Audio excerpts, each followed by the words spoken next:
Et je tenais tout simplement à vous demander d'applaudir très très très fort la forte présence des autorités de la région de Thiès, s'il vous plaît. Et comme vous le savez, nous sommes aujourd'hui une journée où on célèbre l'arbre. Et l'arbre, comme vous le savez également, vous l'avez même écrit, c'est une assurance pour la vie. Et cette édition également, retenez bien que c'est un rendez-vous non seulement de mobilisation citoyenne autour des enjeux écologiques pour un Sénégal vert.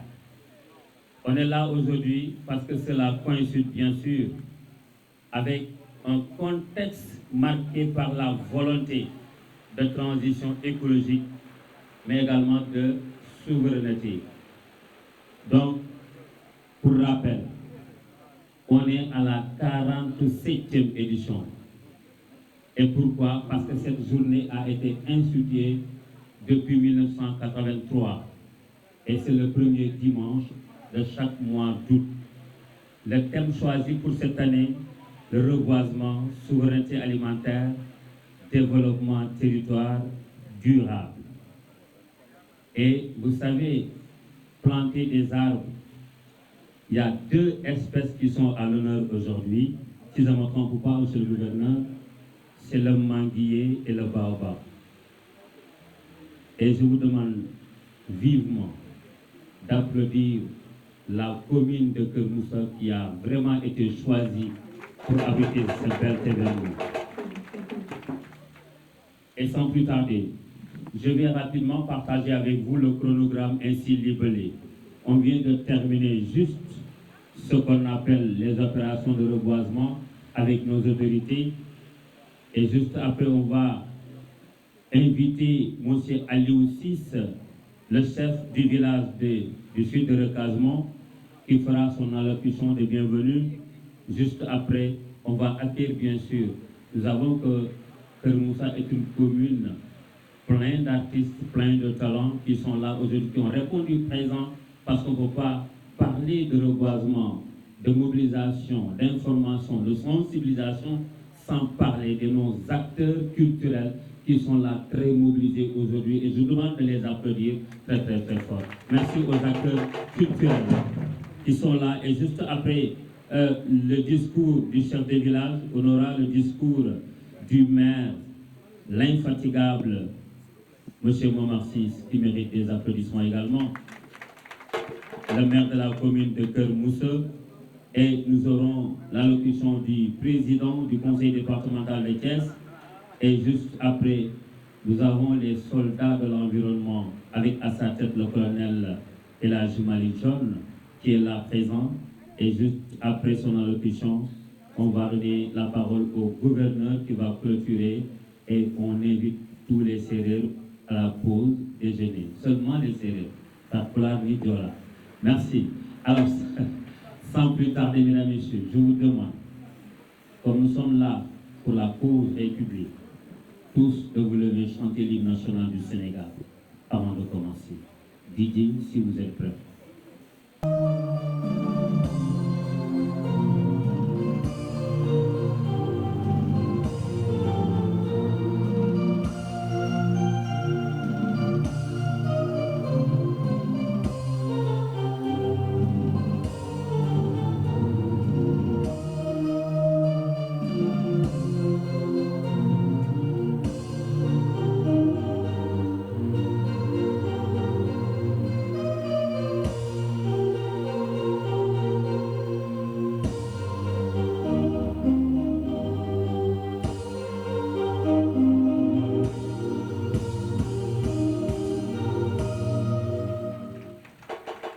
Merci Didier.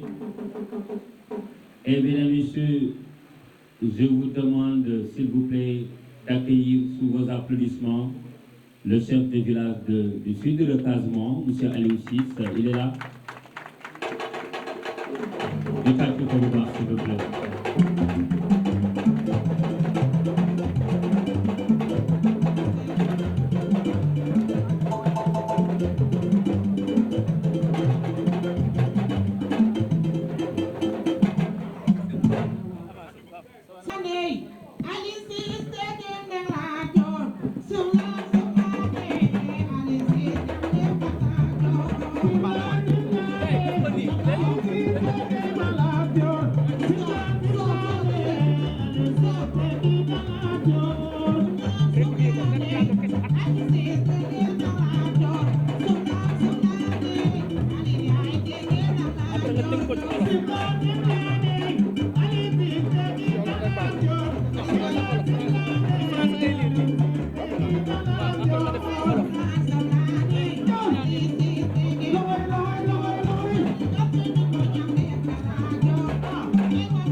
Mesdames et Messieurs, chers membres de la comité distingué,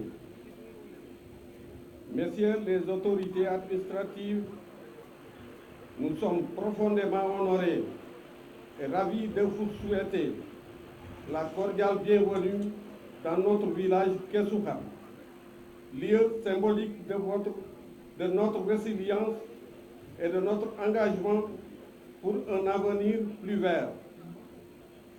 Votre présence parmi nous aujourd'hui pour cette cérémonie de reboisement est un témoignage éloquent de votre soutien et de votre attention envers notre communauté et l'environnement qui nous entoure.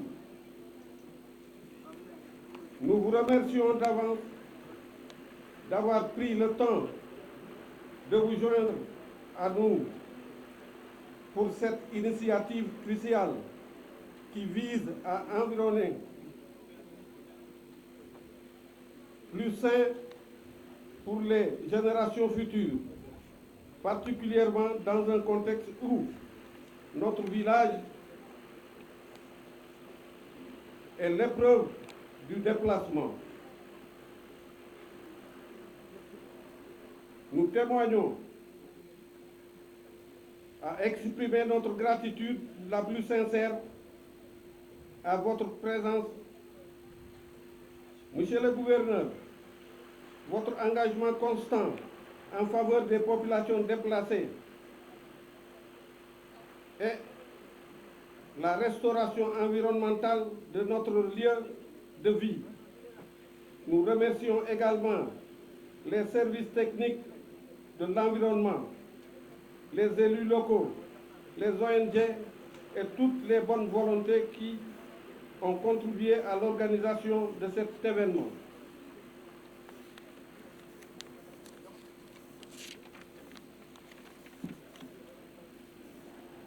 Un merci particulier aux anciens et aux sages de notre communauté, dont la sagesse et la résilience nous guident dans notre reconstruction. Ce projet de reboisement est le fruit d'un effort collectif et votre soutien est source de motivation immense pour nous tous. Monsieur le gouverneur, nous allons vous présenter quelques préoccupations et appels à l'action. Au-delà de cette journée de reboisement, permettez-nous de partager avec vous quelques préoccupations qui nous tiennent à cœur. Le déplacement de notre village, bien que surmonté en partie, a laissé des cicatrices profondes, non seulement sur notre environnement, mais aussi sur notre tissu social, économique. La perte de nos terres fertiles, la dégradation des ressources naturelles et la nécessité de reconstruire un mode de vie durable sont des défis constants.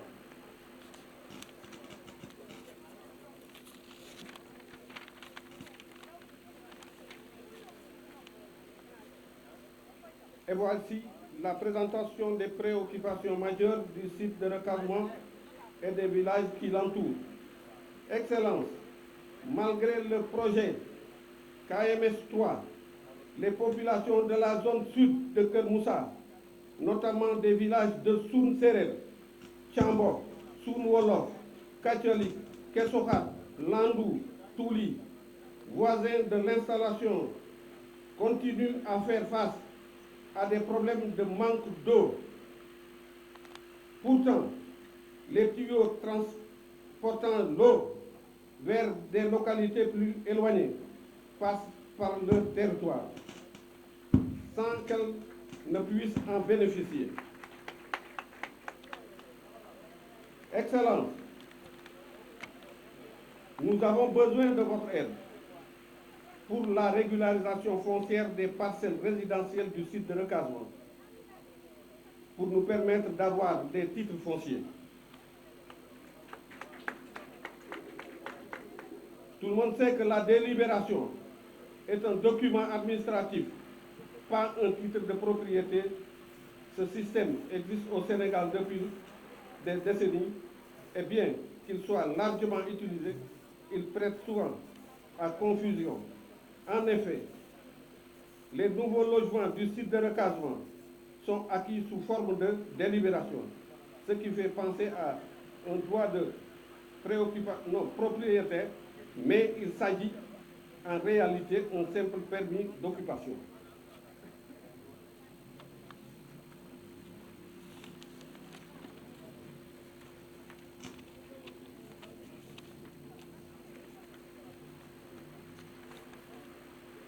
maa ngi nuyu bu baax di dalal Excellence Monsieur le Gouverneur, Mesdames et Messieurs les autorités administratives yi fi teew yépp ak membres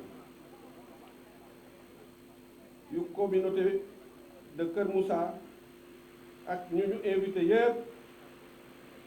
maa ngi dalal Monsieur le maire Momar Ciss ci dëkkam, ndax fii Momar Ciss bu taxawee fii ñu xam ne ci dëkkam la taxaw. ñun dañuy dalal gouverneur bu baax a baax di kontaan ci ñëwam fii ci sunu wet pour def cérémonie de lancement de reboisement bu ñu war a def fii ci Kër Moussa. dañu jëkk a sant yàlla bu baax a baax lu tax moom mu choisir Kër Moussa, wala plus particulièrement sax site de recasement. Site de recasement mooy Keesu Xat. cérémonie bi de gëm nañ ne ñëw gouverneur fii ci sunuy wet dina nu ubbil ay buntu ay yaakaar yu ñu yàgg nekk di topp pour luy jëmmal sunu environnement, parce que ñun ñëpp xam nañ ne garab njariñam fa ñu ko commencé am dafa yàgg. kon gouverneur ñu ngi lay wax ni yow ak ñi nga àndal yëpp dal leen ak jàmm fii ci site de recasement. ñun nag dañu jàppoon tey ne boo fi ñëwee danañu la wax quelque tawat rek, waaye liste bi gën na noonu gudd fuuf, ndax li nga xamante ne moo nu gën a yitteel dëgg-dëgg gouverneur mooy ndox bi nga xamante ne ku ko ñàkk nga lépp. te goxu si zone sud bii ñu nekkee dafa rafle ndox. ma wax ko sànq ci tubaab, dëkk yi nga xamante ne ñoo bokk nekk ci zone sud bi, commençant par Suun Séeréer, Càmbo, Suun Wolof, Kàccalik bële ci kaw ak Keesu Xat bële ci kaw, Landu, Tuuli, ñii xam nga KMS 3 dafa jaar ci seen wetu kër. te fi mu nekk nii ñii ma lim nii yépp ñu ngi am jafe-jafe ndox bu tar. ndox bi wàcce ci forage bi léeg-léeg mu am difficulté. kon ñu ngi lay ñaan nga jéem ñu ci dimbali, parce que wax dëgg yàlla population boobu dañu nekk ci jafe-jafe ndox bu baax a baax. bi ci tegu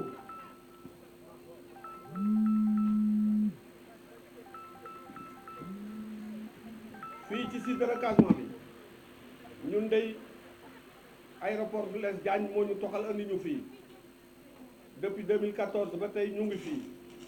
te ñun dañu constaté ne wax dëgg yàlla bi ñu fi ñëwee gis nañ ne këyit yu ñu nu jox yuy firndeel ne mooy sunuy këyitu kër ay délibération la. te ñëpp xam nañ ne délibération de nekkul këyit boo xamante ne dina firndeel ne yaa moom parcelle bi nga nekkee définitivement kon su fekkee ñun dey bàyyi nañu sunuy suuf bàyyi sunuy cosaan bàyyi sunuy lépp yi maam ñëw fii suñu sañoon ñu defal ñu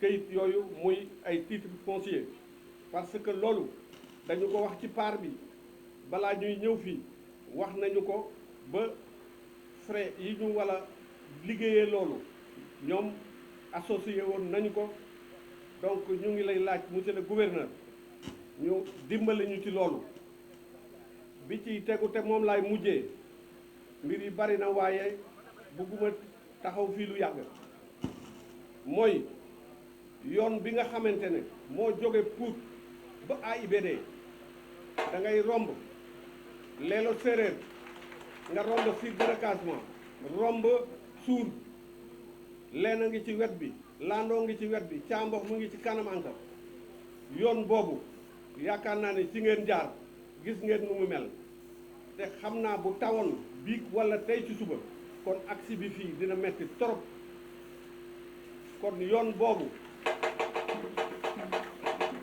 dañu bëggoon ñu jàppale ñu ci yoon bi jóge Pout jaar Tugani dem Lelo walla dem Tuuli dem ba Landu yoon boobu aussi ni bii mel la boobu mel kenn mënu ci jaar ci nawet te ñun kat wax dëgg yàlla ci dëkk bi lañ bokk xam nañ ne yoon yi baaxul bu ambulance jógee ci hôpitalu Suun wala dispensaire bu Suun war a dem Pout jafe-jafe kese la ko ëddil yoon yi ñu ngi leen di ñaan yéen ngeen gestul ñu yoon yi xam ne ñun bu nawet jotee rek déplacement bi dafay metti ñun on est en construction indi fi matériel de construction wala ay bagages wala dafa metti ci nawet te il faut loolu taxaw kon maa ngi gërëm ñëpp di sant ñëpp di wax ne asalaamaaleykum wa rahmatullah.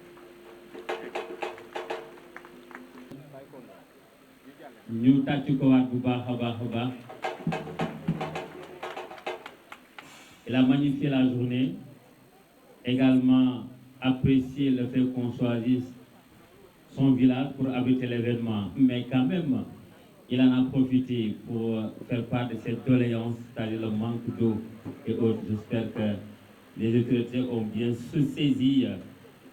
Merci, M. Aliou Assis. Et sans plus tarder, on va observer une petite démonstration de l'ADAC. L'ADAC, c'est l'association des artistes de la commune de Keur Moussa. Juste après, nous allons donner à nos sportifs, nos jeunes frères, le taekwondo Team Palor avec Maître Aliou Seck, juste avant de donner la parole au maire de la commune de Keur Moussa. Adak, à vous.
di rafetlu aussi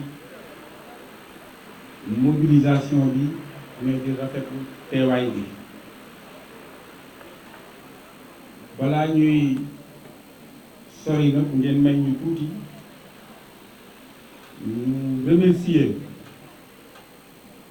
ñi nga xam ne c'est des partenaires gunge ñu jàppale ñu ci bis bi bi mu mën a mel ni mu mel tey jii xëy na d'après document bi ma jot su fekkee ne am na ñu ma fàtte aussi ñu xam ne du suñu bëgg-bëgg mais xëy na fàtte la ñuy topp ci sama gannaaw dinañ ko rectifier commencé ci partenaires yi nga xam ne ñu ngi ñu doon jàpp ci bis bi fu mel ne Dangote Sen Métal Primo Simaf Ex Fluita Lana Boisson Auverger Enda Prona ak mairie yi nga xam ne gisagum nañ leen en premier lieu le maire de Pout Fandène. Encore mention spéciale aux organisateurs vraiment gis nañu seen liggéey di beral cant ak ngërëm le président de la commission environnementale Meïssa Faye Laye qui a fait un excellent travail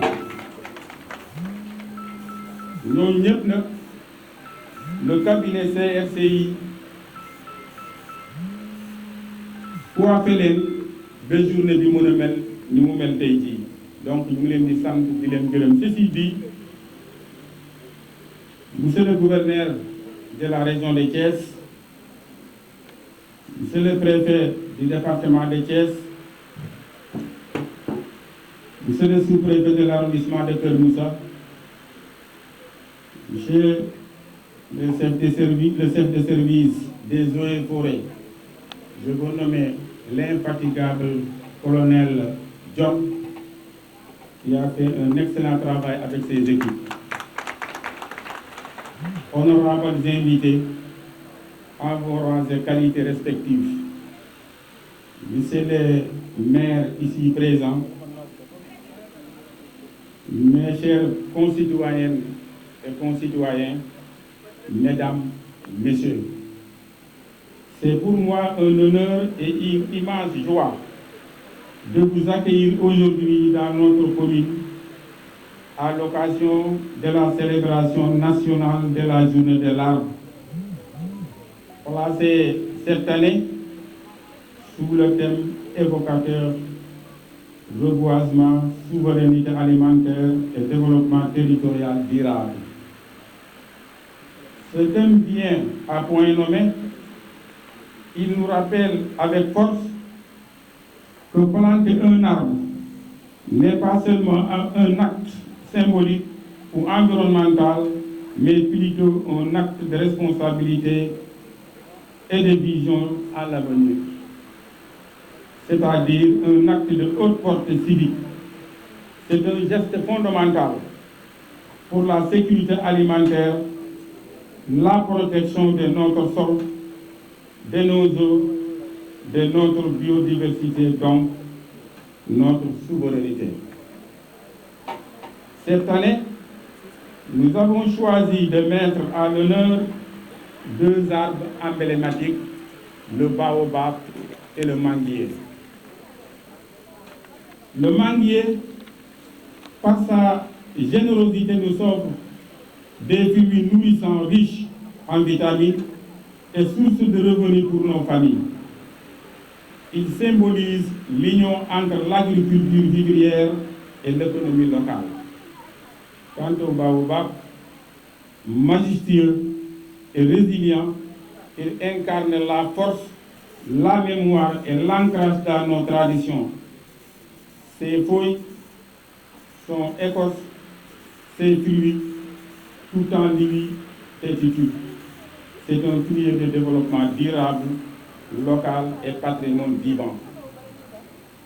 Planter ces arbres aujourd'hui, c'est un investissement dans notre santé, notre économie et notre identité culturelle. C'est également répondre concrètement à l'urgence climatique, à la déforestation, à la désertification et à la dépendance alimentaire. Mes chers compatriotes, la commune que j'ai l'honneur de diriger s'engage fermement à intégrer le reboisement dans sa politique locale. Nous voulons faire de notre terroir un espace vert, résilient, productif et vivable pour la génération future. Monsieur le gouverneur, ceci entre en droite ligne avec l'orientation de la politique publique de notre pays qui a intégré l'environnement parmi les compétences transférées aux collectivités territoriales. Mais cela ne sera possible qu'avec la participation de tous. Les CVD, les comités villageois de développement, les écoles, les groupements de femmes, les jeunes, les services techniques, les partenaires au développement, les chefs coutumiers, chacun a son rôle à jouer. Je lance donc aujourd'hui un appel solennel. Plantons, protégeons et transmettons à nos enfants l'amour de la nature et le respect de notre environnement. Ensemble, faisons du reboisement une priorité, un acte de citoyen et une voie vers une véritable souveraineté alimentaire. Je vous remercie de votre attention et vous souhaite plein succès en cette journée de l'arbre pour que vive le manguier et le baobab, vive le reboisement utile, vive la commune de Keur Moussa, une commune verte. Je vous remercie de votre aimable attention. mbokk yi ñu ngi leen di sant bu baax xam naa monsieur le gouverneur ci sa permission rek ñu tëjee ci benn baat mooy journée tey jii dafa am lu mu def ci ñun muy kenn koo xam ne c'était une femme symbolique dans ce village aujourd'hui disparue à notre affection, je vous nomme Madame Astou Diouf. Que Mani demande, monsieur le gouverneur, à votre permission d'observer une minute de silence à sa mémoire, parce que son absence aujourd'hui se voit sur tous les yeux. Merci. Une minute de silence.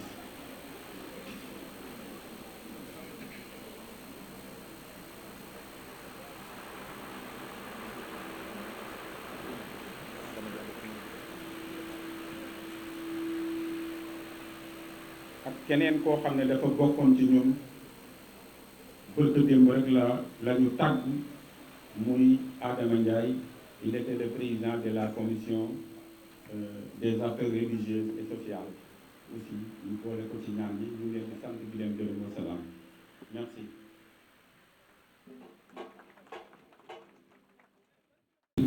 Monsieur le maire, mesdames, messieurs, je vous demande de l'applaudir très très très fort. Et oui, dans son discours, ce qui m'a beaucoup plus marqué, c'est tout simplement rendre hommage à des hommes qui étaient à ses côtés pour le développement de la commune, Astou Diouf et Adama Ndiaye. Et dans son discours également, le maire a mis l'accent sur l'importance de planter des arbres qui, selon lui, n'est qu'investir non seulement dans la santé, également dans la culture, mais également dans notre patrimoine, comme le baobab. Ku ne xam ne ni ñaari garab yooyu dafa bokk ci suñu dund. maa ngi fàttali ko temps xale bu la pont musaan jam dañ naan la baxalal xobu mango rek def ci. alors guy aussi ku ne xam na ni ci jamonoy maam séeréer yi xam nañ li may wax. xam nañ cere mbuum fa lañ ko daan jëlee. Alors planter ces deux arbres, c'est participer au développement de notre santé, mais également la culture et sauvegarder notre patrimoine, qui est le baobab. Merci, monsieur le maire. merci vivement et yàlla na la fi yàlla yàggal yow ci kanamu askan bi yëpp vraiment nga ànd ak wér may ñaan mbokk yi ñu tàccaat ko bu baax monsieur le maire. Alors, ils sont jeunes et se sont engagés. Et on avait démarré le programme par les reboisements. Monsieur le gouverneur, il y a un jeune qui est là, qui s'est porté volontaire pour payer quelqu'un qui va arroser ses arbres pendant 1 mois avec ses propres moyens. Il a donc décidé de sauvegarder ces arbres qui sont plantés aujourd'hui. Et ce jeune, il se nomme Moussa 6, il est là. Moussa, je vous demande de l'applaudir. Moussa, venez, on va présenter. Bon, c'est normal, c'est sa partition pour vraiment participer au développement de notre environnement. Moussa est là, Moussa. Moussa, c'était juste pour présenter l'autorité. On a vraiment engagement de nouvelle partenaire et c'est un engagement à saluer.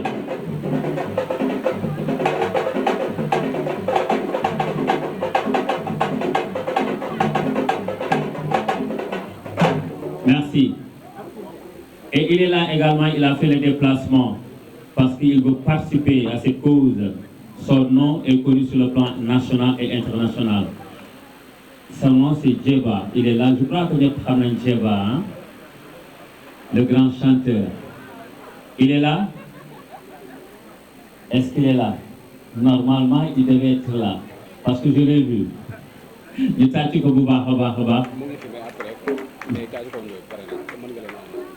Alors, lui aussi, il joue sa participation pour l'encadrement et la formation des jeunes dans le sport, et particulièrement Chiwalu Taekwondo.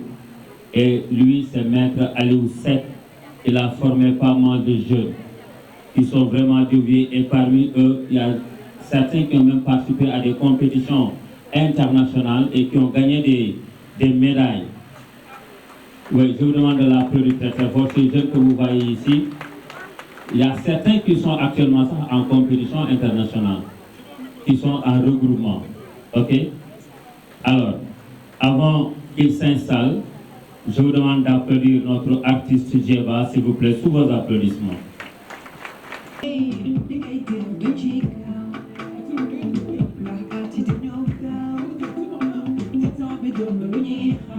Allez, tout le monde.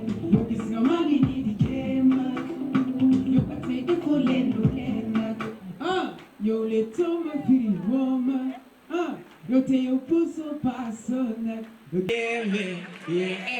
Wanneer mo fal, jigéen dafay gaaw a stress. Dafa soxla ko ko rassuré. Pas promesse sans cesse. Donc ngay xool sa bopp fi kenn bëggul ñu use sa time. On a qu'une seule vie te duñ la xaar ménopause. Jigéen soo ko bëggee da ngay def différence. Lan mooy ndeyu benn ba ñeenti at ci relation. Tey nga yóbbu resto suba boîte ça devient chiant. Bëgg di saay guddi saay bëccëg mënoo def xalaat. Wax ji mooy soo bëggee. Nga ne? Soo bëggee takkal. Bul yàkkal keneen. Buy demee neneen. Boo yéexee. Aywa. Waa Kër Moussa. Tene bu wala. Tene bu wala. Dama gën a xam. Li nga may def. Soo ko bàyyi woon. Dégg nga sa doomu jàmbur. Yow yaa ma xam. Xam ma bu baax. Wala sa ci la xool keneen ba kenn su ko. Tout le monde. Guddi gi jot ba lépp seetlu. Te tàkku ndànk ñëw sama kaw di ma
aussi tamit dafa bari donc moo tax donc en tant que artiste tey yenn événement yu mel nii donc c'est un plaisir tey ñu engagé ci lii c'est un plaisir tey ñu ñëw fii c'est un plaisir aussi tamit d'accompagner lii aussi tamit je voudrais remercier un mentor kilifa donc moo permettre occasion bi ma ñëw fii maa ngi koy remercier bu baax a baax.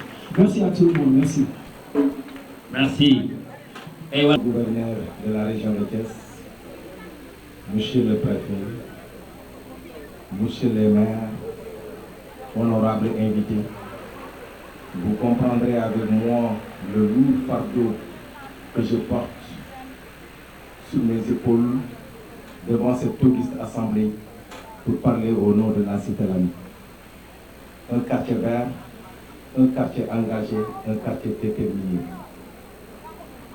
Salaamaaleykum mbooloo mi ñu nuyu ñëpp di sant ñëpp di gërëm ñëpp di nuyu monsieur le gouverneur de la région di nuyu le préfet di nuyu les maires ou les représentants des maires di nuyu képp koo xamante ni autorité nga ci qualité boo mën a am ak rang boo mën a am di nuyu l'ensemble de la population de Kër Moussou mais di beral nuyu ak cant ak ngërëm le colonel John moom mi nga xamante ni tey moom moo waral suñu teewaay fii Cité Lamy un quartier ay nit ñu engagé ay nit ñu déterminé ñu ñëw fii ci turu suñu président le coordonnateur de l'intercommunal quartier monsieur Khadim Diop ànd ak le président de la rue de Ficus monsieur Ahmed Thiaw au nom de l'ensemble des présidents des écoquartiers de Thiès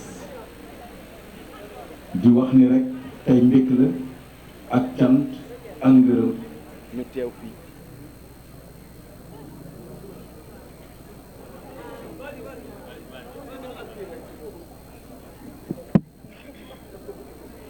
di wax ni rek tey cant ak ngërëm la ñu am teew fii ci jotaay bi nga xamante ni jotaay bu ñuy màggal garab la Cité Lamy ñaari at ci gannaaw jëmbatoon nañ téeméeri garab ak ñaar fukk loolu yàlla def ba garab yooyu am ak meññet gu am solo am meññet bu am solo bi ñu jógee foofu ci wàllu puisard Cité Lamy def na ci puisard ñaari téeméeri puisard ak fukk ak ñeent Cité Lamy allo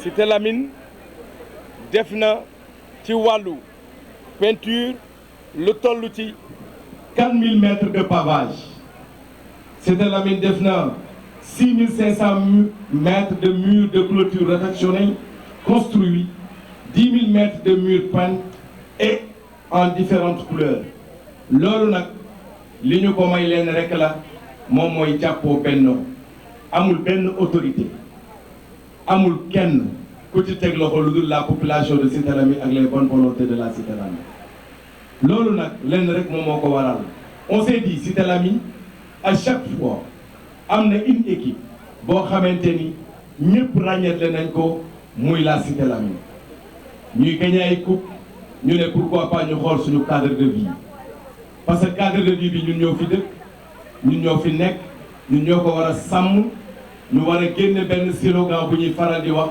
mooy mbedd mi mbedd buur la ñu dindi ko ñun def ko mbedd mi mbedd ku ne la lu ne ku ne ku ko toppatoo muy sa yëfi bopp nga sàmm ko te aar ko ñu jël slogan boobu teg ko suñu kanam di dox ak moom bañ a xeeb dara gis ni am na ñoo xamante ni sax dañoo néew doole ñu ne ñi tane li ñu jot a dugal nañu ko def ci ñu néew doole ngir wan leen ni ci lañ bokk waaye mujjee ñi man dara ngir wan leen ni da ngeen a war a jàppale ñi mënul dara ngir ñu mën a doon benn waaye du nekk tamit donc ay couleurs yu nuroo waaye day nekk l'union des cœurs ñu xam ni dans la solidarité dans l'entente dans la cohésion sociale mën nañu réussir lu bare bari loolu moom moo indi le slogan Cité Lamy bi ñu fa jógee ñu ni remercier encore une fois le colonel ci li nga xamante ni mooy choix bi mu porté à la Cité Lamy pour la journée de l'arbre ñun démb la ñu ko doon célébrer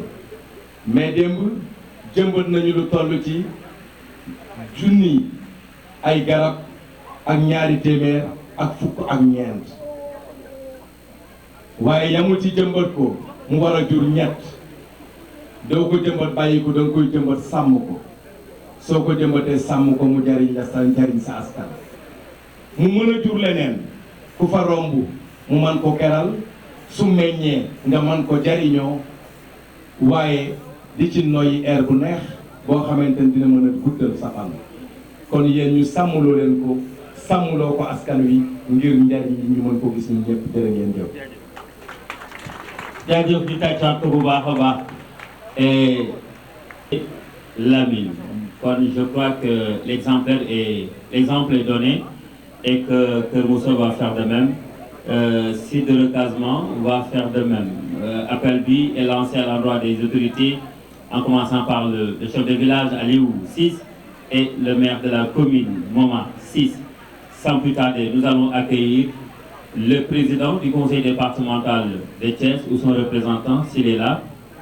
Sous vos applaudissements, s'il vous plaît.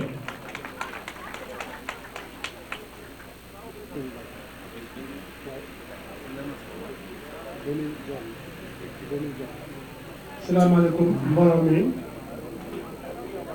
maa ngi wax ci turu président département conseil départemental Thiès monsieur Siré Dia empêché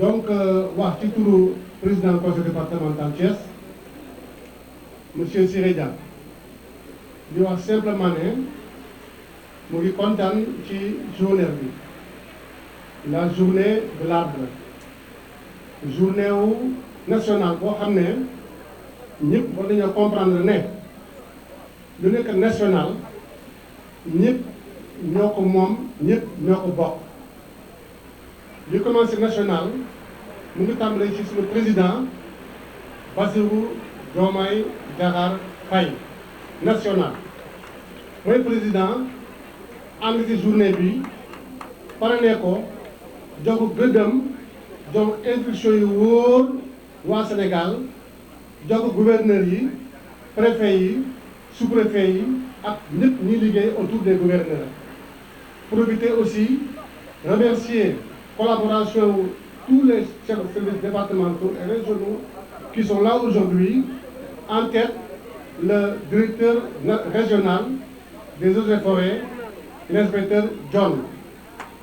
ñëpp a ko xam man xam naa ko particulièrement parce que simplement lépp li muy jëf dama koy topp actuellement à Thiès ak li ko wër ñu mu ngi initier ay beaucoup de projets yoo xam ne teg naa ci sama bët di jëmbat ay garab yu bare entre autres Kaysedra mooy xay yi te xay am na solo ci dëkk bu ren bi nag arbre yi ñu choisir tey ren mooy le manguier et le baobab ñun ñu nekk xaw a nekk mag tuuti ñuy jàngi école jàng nañu tuuti botanique lu jëm ci garab ñu xam tuuti ci baobab defe naa ne loolu dañoo scientifique monsieur l'inspecteur moo nekk Adonis Sagna digitata defe naa su fekkee jumuma su ma jàng bu nekkoon école te manguier aussi mu ngi nekk Mangifera indica famille des Anacardiaceae defe naa loolu am na solo scientifique yi dañ ko wax bu baax a baax expliquer vertu yu ñaari plante yooyu ndax lu bon bu ne ko def Sénégalais xam nga ne mango neex na mango neexul mango moo neex te mango day faj te mango dafa rafet te mango am na keer baobab nag ñenn ñi ñun ñu nekk séeréer xam nañu ne boo toogee sa laax dëgg te bëgg añ bu neex a neex nga jàmba le pain de singe def ci suukar doole ci diwtiir ak diw ñor tuuti mbaal yi bu jóge ci nag yi boo ko añee da ngay nekk en très bonne santé loolu am na solo moo tax tey journée bi war nañu xam ne suñu war en tant que citoyen sénégalais en tant que waa commune de Kër Moussa bi ñu def leen journée bi avec beaucoup de fierté di remercier au passage du maire Momar Ciss dañu xam ne dañu war a jëmbat garab nañ jëmbat mango yi entretenir baobab yi fi des jëmbat yeneen ji yeneen di ko toppatoo bu baax a baax loolu laa amoon tey message boo xam ne war naa ko wax ndax waxtu ba léegi dafa faral wu déjà ndax li chef de village wax fii ak li maire wax fii ak waa représentant cité la de Thiès tax na bi bu baax bi daanaka dafa faral wu xanaa su paree tey gouverneur gën ko gën a farankalu ndax gouverneur moom mooy ndeyu lu mooy suñu mag mooy suñu lépp mooy suñu président Diomaye fii ci suñu région de Thiès. alors di encouragé si gouverneur ci ni muy liggéeyee gouverneur région de Thiès ci ni muy liggéeyee ndaxte mu ngi associé ci liggéeyam bi tous les chefs de services départementaux tous les directeurs toutes les associations ay bajenu gox ko xalaat rek vraiment mu ngi xalaat collaboration inclusive te am na solo lii nag du question parti politique du question opposition ak parti au pouvoir question Sénégal la te suñu président Bassirou Diomaye Faye moo élite ñëpp képp kuy politicien ak ku nekkul politicien yaa ngi nekk sénégalais daf ñoo ñaax toppatoo garab yi nañ jëmbat mango nañ jëmbat baobab te def ko entretien yi war bu baax a baax ndax Sénégal gën a naat waa Asie waa Amérique ak waa Europe man am naa ci renseignement ñu ngi jënd ay pain de singe buy mais di ko yóbbu seen dëkk bëgguma woon wax bi danaa wax les Chinois achètent le pain de singe pour l'amener en Chine ak japonais yi parce que am na solo day faj te ñoo gën a xam ne day faj nañ ko jëriñoo nañ jëriñoo suñu mango yi ak suñu baobab yi laa moom la ma ciy wax merci gouverneur maa ngi remercier bu baax a baax di kontaan ci liggéey bi ak préfet yi ak sous préfet yi ak ñëpp maa ngi leen gërëm di leen sant monsieur John merci. merci beaucoup. et voilà j'avais dama amoon sam benn maam mu ne ma buy buy niñ koy waxee ci français ma ne ko pain de singe mu ne moom tur woowu mënuñu koo changé pain de singe moom mooy mburu golo yi waaye ñu nit aussi jot nañu def benn plaidoyer ñu changer le nom de pain de singe ñu tuddee ko neneen quoi ah vraiment pain de singe moom pain de nit la de wax dëgg yàlla merci alors avant d'accueillir quelqu'un boo xamante ni vraiment turam génn na lu bëri ci discours yi ah gis naa ñu fi jaar ñëpp ils ont cité son nom vraiment c'est parce que tout simplement il est engagé et je veux nommer le colonel El Hadji Malick Thione ñu tàcc ko mais avant ñu koy dugal colonel day ma tuuti rek on va accueillir nos artistes le groupe Baye Ego benn sketch bu ñu def boo xam day wax également ci thème bi mais vraiment ana ñu ñoom ils sont prêts.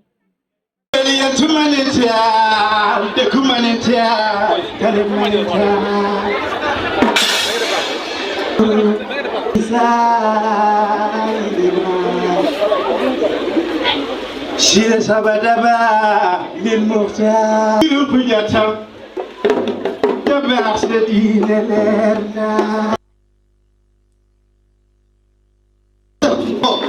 merci boy merci d'accord jërëjëf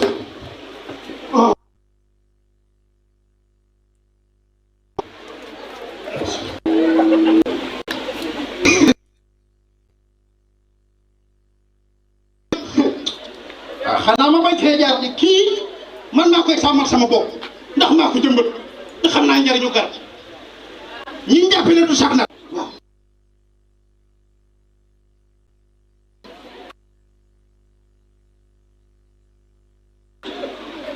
merci ayo ayo ayo ayo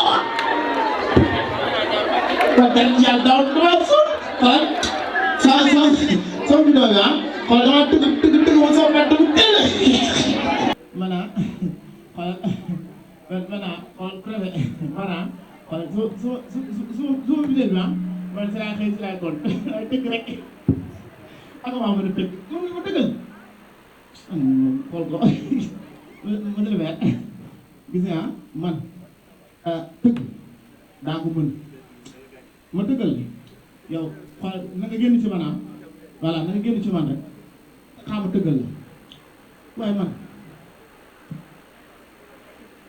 yaay saa baay papa ah wala sama tàgg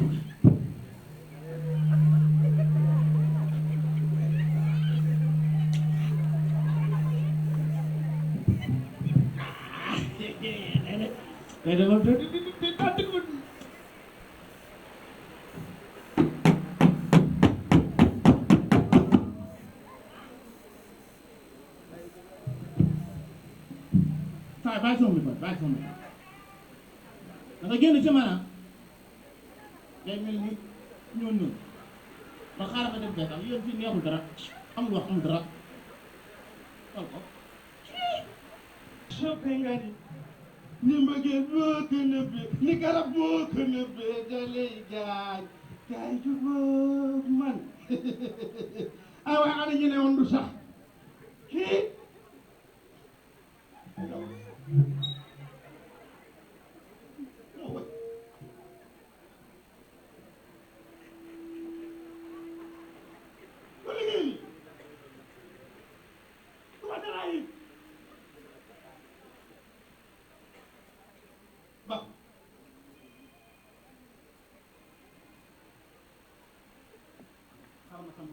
ñu maa gis yaakaar ne damaa changé di xam ne damaa changé noonu yi doon muy wax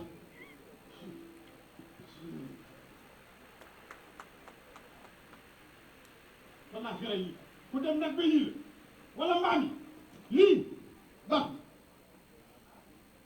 man nga xaw a nekk tuuti ba xam borom dama ñu dé man garab gii danaa xere yi loolu moom leer na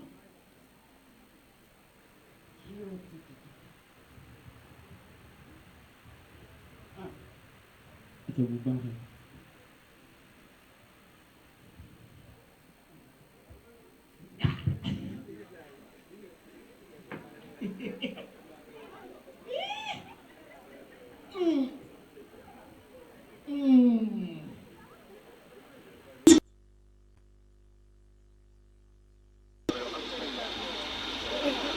yaa xam de man maa ngi dem fooy wax di man lan moo màtt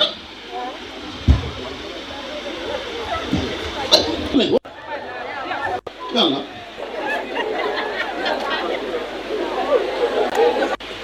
papa soo demee mu ci ginnaaw xaar ma xool ko parce que yàlla man sama baax man kenn mënut a ñëw ci kër gi fekk ko fi papa tàngaay wi mit si wi tàngaay bu mit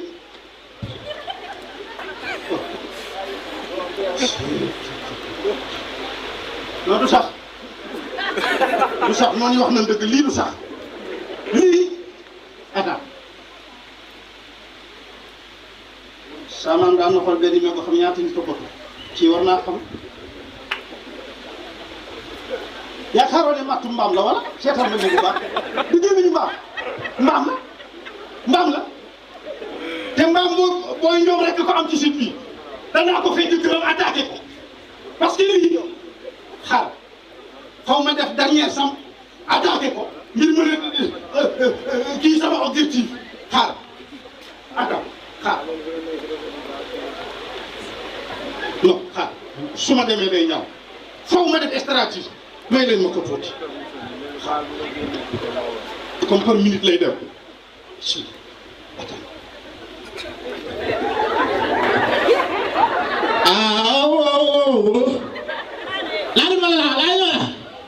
yow kaay suñu kër sama papa boo la gën a yàqu fuuf kaay ñëwal ku ma yow jóg sama yoon soo ma tooñee sama papa laa lay booleel waaye man ki ma koy booleel mënu ma ko gis papa demaat na papa kii sama yaay daa war a ñibbi sax koo xam ne du ko gis mukk yow doo toog mukk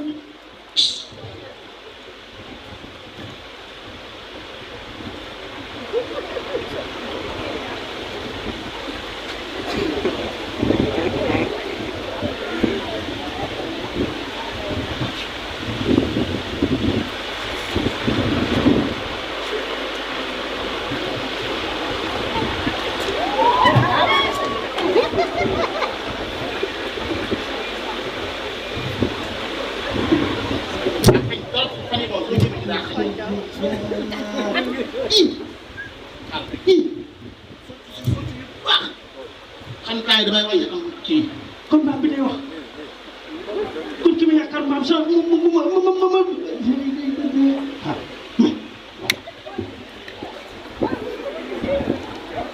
oh.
benn mango ëppee na orange wala xeet bu mel noonu 5 fois ci vitamine C donc loolu woon na loo xam ne c'est des fruits yoo xam ne dafa am njëriñ ci askan wi donc moo xam da nga koy jël pour xam ne da nga koy consommer ni ko suñu doyen boo waxoon sànq ci tefaay bi ñu daan def ak buy wala da ngay jël di ko jaay donc quoi qu'il en soit donc doon na loo xam ne day indi koor donc ñu doon lancer un appel reboisement gox bu ko téye jàpp ko mun nga dem ba atteindre souveraineté alimentaire te souveraineté alimentaire mooy pilier bu njëkk pour atteindre li ñu naan développement territorial durable.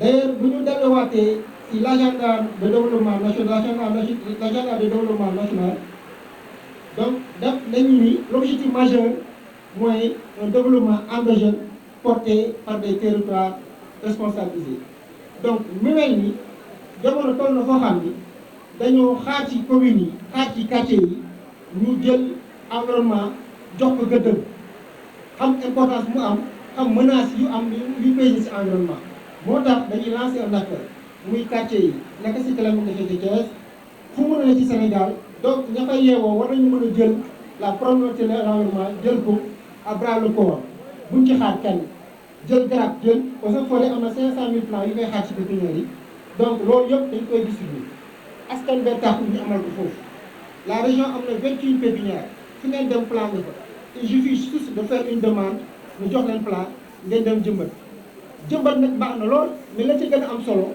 mooy suivi bi donc foofu la ñuy gën a xaar askan bi képp ku jëmbat garab fexeel jëmbal say stratégie de suivi ba garab boobu mën a mëcc parce que jëmbat ko rek bàyyi ko taxul mëcc donc il faut que vraiment ñu topp garab yi di leen arrosé di ko toppatoo pour mu mën a mëcc donc vraiment di leen souhaiter une bonne campagne de reboisement di ñaanal yàlla également nawetu jàmm bu barkeel jërëjëf. Maintenant, allier l'utile à l'agréable, on est presque au terme de notre cérémonie parce que kenn rek moo des ci allocution yi mais avant moom on artistes locaux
Monsieur le préfet du département de Thiès, Monsieur le sous-préfet de l'arrondissement de Keur Moussa, honorables députés, Monsieur le président du conseil départemental de Thiès, Monsieur le maire de la ville de Thiès, Monsieur les maires des communes,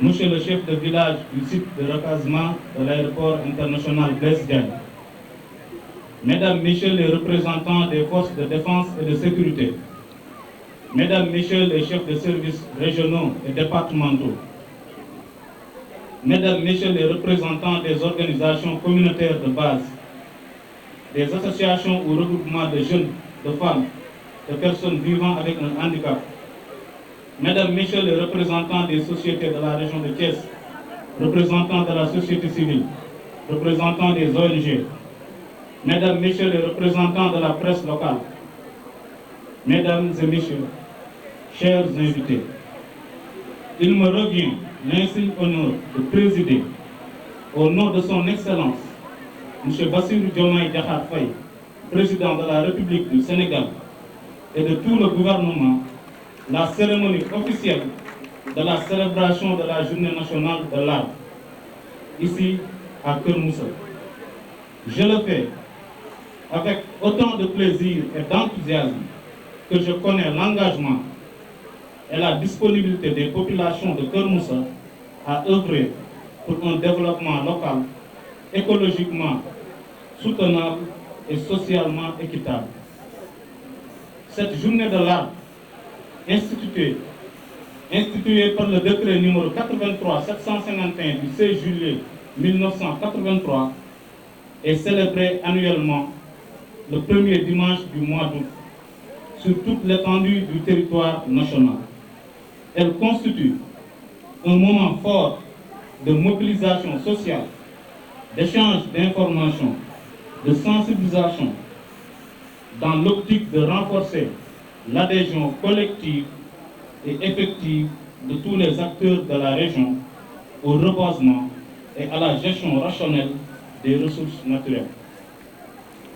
Ainsi, je voudrais, dès l'entame de mon propos, féliciter très sincèrement l'ensemble des populations du choix porté sur la commune de Keur Moussa pour abriter par des politiques et des réformes institutionnelles fortes. En ce sens, la stratégie nationale de développement 2025-2029, arrimée à l'agenda national de transformation Sénégal 2050, dont l'objectif ultime est de promouvoir un développement endogène et durable, porté par des territoires responsabilisés, viables et compétitifs, jetant les bases de la souveraineté et une réponse pratique et cohérente mise en œuvre dans la commune de Keur Moussa à travers la présence massive de vergers, de fermes agricoles, mais aussi le développement de la chaîne de valeur de produits forestiers non ligneux. Ceci redonne l'espoir quant à la volonté affichée des populations locales pour une meilleure gestion de l'environnement et des ressources naturelles. Mesdames et messieurs, aujourd'hui plus que jamais, nous sommes convaincus que la survie et la prospérité des hommes, de leurs animaux, de leur culture, dépendent du maintien des arbres et des forêts, ainsi que de la continuité des produits, services et avantages qu'ils fournissent. À cet effet, le thème de la présente campagne nationale de reboisement, Reboiser pour une souveraineté alimentaire durable et un développement local résilient, trouve toute sa pertinence puisqu'il s'inscrit en parfaite cohésion avec la vision Sénégal 2050 qui est d'impulser le développement par la base avec l'émergence de pôles de développement. En cela, Keur Moussa regorge de potentialités immenses dans ces trois forêts classées, à savoir la forêt classée de Thiès, la forêt classée de Pout et celle de Diass, d'où l'intérêt d'asseoir une exploitation rationnelle pour mieux garantir la pérennisation des ressources ligneuses.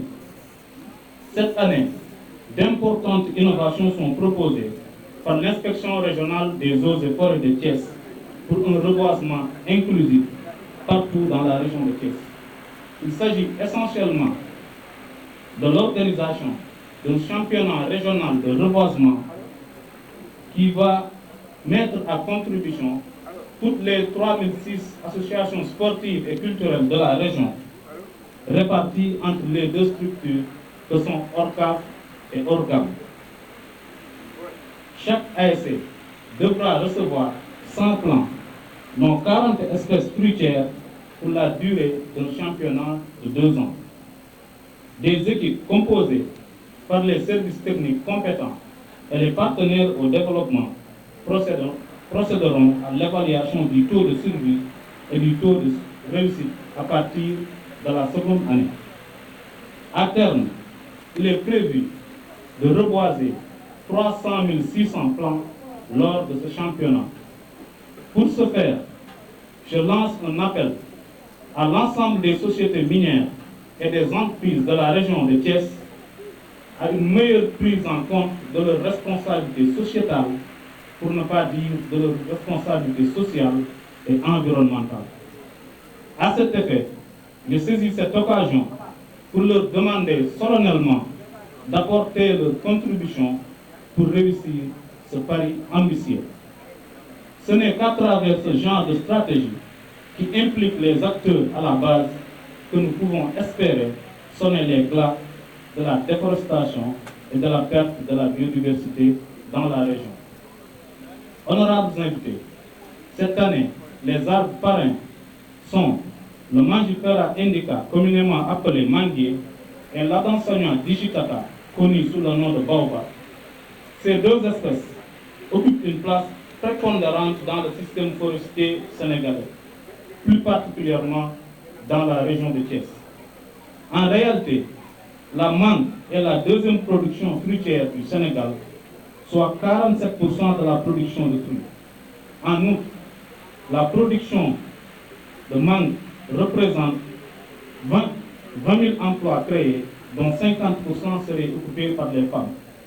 Il existe également 13 produits qui peuvent résulter de la transformation de la mangue, parmi lesquels nous pouvons citer la mangue séchée, la confiture de mangue, la marmelade de mangue, le jus de mangue, le nectar de mangue, le couscous de mangue, le tchakri de mangue, le vinaigre de mangue, sans compter le noyau qui peut servir dans les produits cosmétiques et la coque dans la fabrication d'engrais.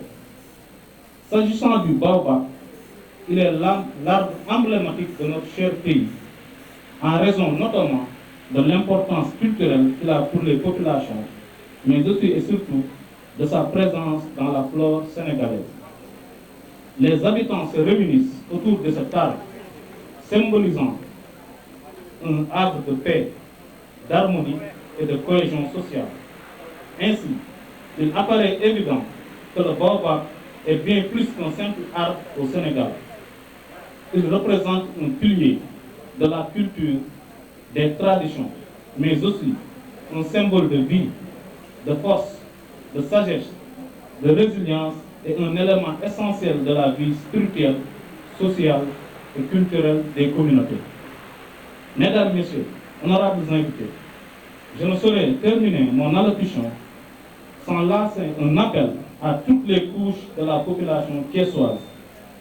En effet, la gestion durable des écosystèmes forestiers passe immanquablement par une meilleure prise de conscience de leurs capacités, mais aussi et surtout de la nécessité de les préserver. C'est le seul gage pour leur utilisation efficiente sans risque d'abus, puisque nous ne les avons pas hérités de nos ancêtres, mais nous les avons empruntés à nos fils, disait Antoine de Saint-Exupéry. De ce fait, il nous revient, chère population, de savoir utiliser ces ressources avec efficience et responsabilité, afin de ne pas compromettre la capacité des générations futures d'en profiter convenablement. En remerciant encore une fois toute la population de Keur Moussa pour la qualité de l'accueil et la forte mobilisation, Je souhaite pour la région de Thiès et pour tout le Sénégal un généreux hivernage ainsi que de bonnes campagnes agricoles et de reboisement. Je vous remercie de votre aimable attention.